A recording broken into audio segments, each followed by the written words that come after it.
Election commission کا barrister گوہر کو chairman تسلیم کرنے سے انکار، پی ٹی آئی عملی طور پر مدعو۔ الیکشن کمیشن کی طرف سے بیرسٹر علی گوہر خان کو چیئرمین پی ٹی آئی تسلیم کرنے سے انکار کے ساتھ ہی تحریک انصاف عملاً معدوم ہو گئی ہے۔ رجسٹریشن سے محروم ہونے کے باعث پی ٹی آئی انتخابی عمل سے باہر ہو چکی تھی۔ حکومت پی ٹی آئی کے غیر رجسٹر ہونے کے بنا پر اسے کالا دم قرار دینے پر سنجیدگی سے غور نہیں کر رہی تھی، جبکہ الیکشن کمیشن کی جانب سے اس کی حیثیت کو تسلیم نہ کرنا اس پر مکمل پابندی عائد کیے جانے میں رکنے کا باعث بن رہا تھا۔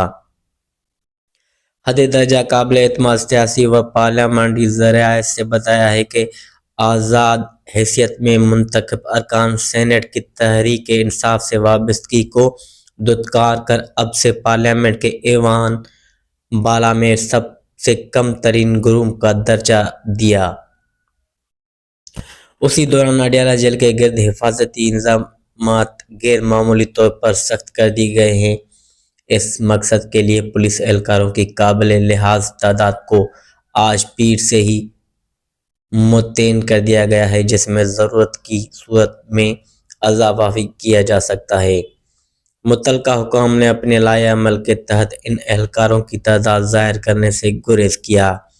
ذرائع نے بتایا کہ پولیس کی مدد کے لیے رینجرز کے دستے بھی فوری طور پر اڈیالہ پہنچا دیے جائیں گے، جنہیں الرٹ پر رکھا گیا ہے۔ جیل کی حفاظت کے لیے 3 پرت کی سیکورٹی کا نظام مستقل طور پر قائم کر دیا گیا ہے، جس سے کوئی غیر متعلقہ شخص اب پہلے ناکے سے ہی گزرنے نہیں دیا جائے گا۔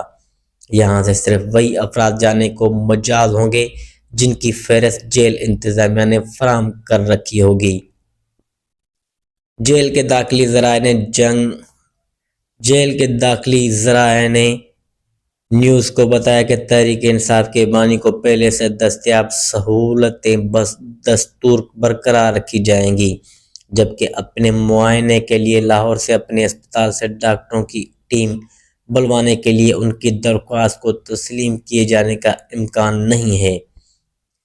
جیل انتظامیہ نے قیدیوں پر واضح کر دیا ہے کہ اگر انہیں کسی علاج معالجے کی ضرورت ہو تو دن میں 3 مرتبہ جیل کے خصوصی ڈاکٹرز کے علاوہ وفاقی دارالحکومت اور راولپنڈی کے بہترین ڈاکٹر کو ان کے معائنے کے لیے بلایا جا سکتا ہے، تاہم اس کے لیے جیل کے ڈاکٹر کی طبی سفارش کا ہونا پیشگی شرط ہوگا۔